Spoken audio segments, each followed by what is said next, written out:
یہ وہ دور تھا جس دور میں سائمہ بھی عروج پہ تھی ہاں اور ریشم بھی عروج پہ تھی. اچھا یہ دونوں عروج پہ چل رہی تھی دونوں عروج پہ چل رہی تھیں اور اس میں تھوڑا سا ان میں آپس میں کمپٹیشن وہ نیچرلی ہوتا ہے. ہاں چلو آرٹسٹ کے اندر ہوتا ہے. کئی مبینہ طور پر لوگ کہتے ہیں کہ ان کی آپس میں لڑائیاں بھی ہوتی تھی, لائک کچھ اس طرح کا ہے سین؟ نہیں, میں نے نہیں سنا اور میں نے دیکھا بھی نہیں, کیونکہ سائمہ ایک ایسی آرٹسٹ ہے, میں نے پہلے بھی آپ کو بتایا اور اس کے پروگرام میں بتایا کہ لڑائی اس سے ہوتی ہے جو لڑنا جانتا ہو. جو چپ رہنا جانتا ہو اس سے آپ لڑ نہیں سکتے. جو خاموش رہنا جانتا. سائمہ خاموش تھی, لہٰذا ان کی لڑائی کوئی نہیں تھی. جہاں تک میری یہ سوچ ہے, آپ کے سوال سے میں جو سمجھ آیا وہ یہ ہے کہ ریشم کو شاید کچھ سید نور صاحب سے شکایات تھیں, اور وہ کیا شکایات ہوتی ہیں, وہ ہوتا یہ کہ ڈیبیو انہوں نے کیا, اس سے یہ سپریٹ بھی ہوئی, پھر گھونگھٹ آئے اس میں سپریٹ ہوئی, دوپٹہ جال رہا, یہ جو بھی. پھر نور صاحب نے ان کو لینا بند کر دیا. اچھا ریشم کو. ٹھیک ہے.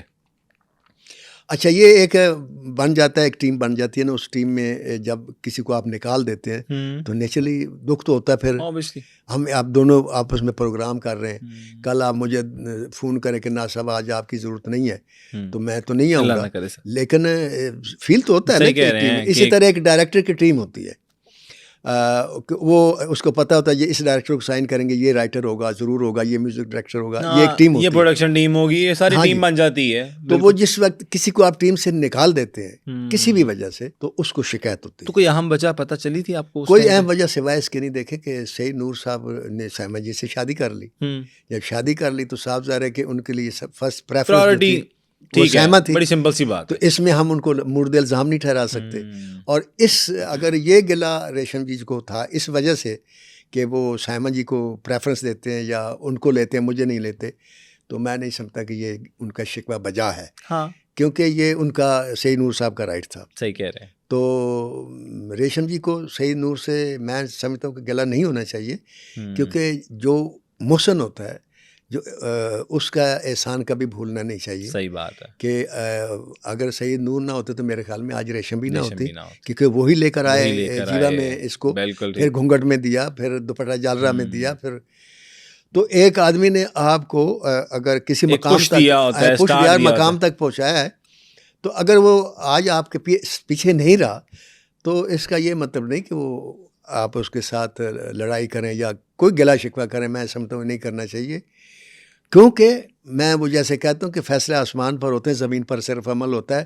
ہم گھبراتے اس لیے ہیں, ہماری بدقسمتی یہ ہے کہ ہم یہ سمجھتے ہیں کہ زمین پر جو فیصلہ ہوا ہے یہ عبدالحی نے کیا ہے, فلاں نے کر لیا, فلاں نہیں. آپ کون ہوتے ہیں فیصلہ کرنے والے؟ کوئی بھی نہیں. فیصلہ آسمان پر ہوتا ہے. آسمان پر. جب آسمان پر فیصلہ کسی کے بارے میں ہو جاتا ہے کہ اس کو یہ دینا ہے تو وہ آدمی اللہ تعالیٰ اس کے پاس بھیج دیتا ہے. صحیح کہہ رہے ہیں. یہ آسمان کا فیصلہ تھا کہ جیوا میں ریشم ہوگی, حالانکہ جیوا میں بھی سائمہ ہو سکتی تھی. صحیح کہہ رہے ہیں. ٹھیک ہے, لیکن اللہ نے کہا نہیں ریشم ہوگی. تو جب تک اللہ چاہتا رہا وہ ہوتی رہی, جب اللہ نے نہیں چاہا تو ختم ہوگی. اس میں ہم اپنی کوتاہیوں کو, اپنی غلطیوں کو بھول جاتے ہیں, کیونکہ اللہ تعالیٰ نے کہا ہے کہ میں نے ہر آدمی کا اعمال نامہ جو ہے اس کے گلے میں لٹکا رکھا. ہاں جی بالکل. جو آپ کرتے ہیں اس کا ری ایکشن ہوتا ہے. ہاں جی. اور کلیئر بات ہے کہ جو مرد جو کچھ کرے گا اس کی کمائی اس کو ملے گی, جو عورت کرے گی اس کی کمائی اس کو ملے گی. صحیح کہہ رہے ہیں.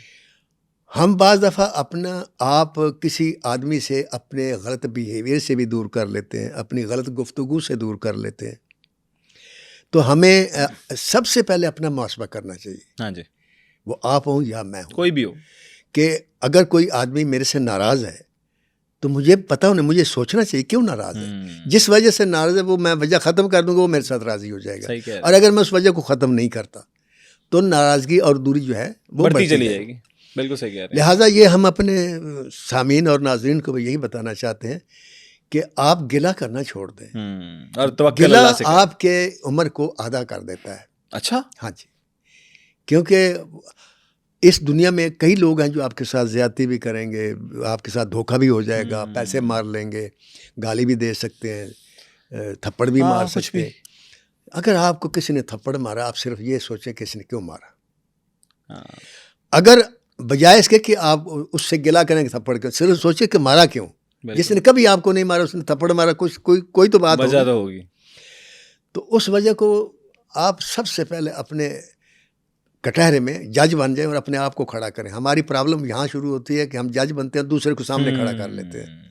ہم یہ نہیں کرتے کہ وہ چشمہ جس سے ہم دنیا کو دیکھ رہے ہیں یا سامنے والے کو دیکھ رہے ہیں وہی چشمہ اس کی آنکھوں پر لگا کر اپنا آپ دکھائیں اسے. ہائے ہائے ہائے ہائے, تو کوئی گڑبڑ نہیں ہوگی. آج تو ڈیپ باتیں کر رہے ہیں ناصر صاحب, اللہ خیر کرے. وہ آپ نے کہا تھا نا گہری اور ڈونگی نظر, تو وہ گہری ڈونگی نظر جدھر جائے گی جو سب آئے گا.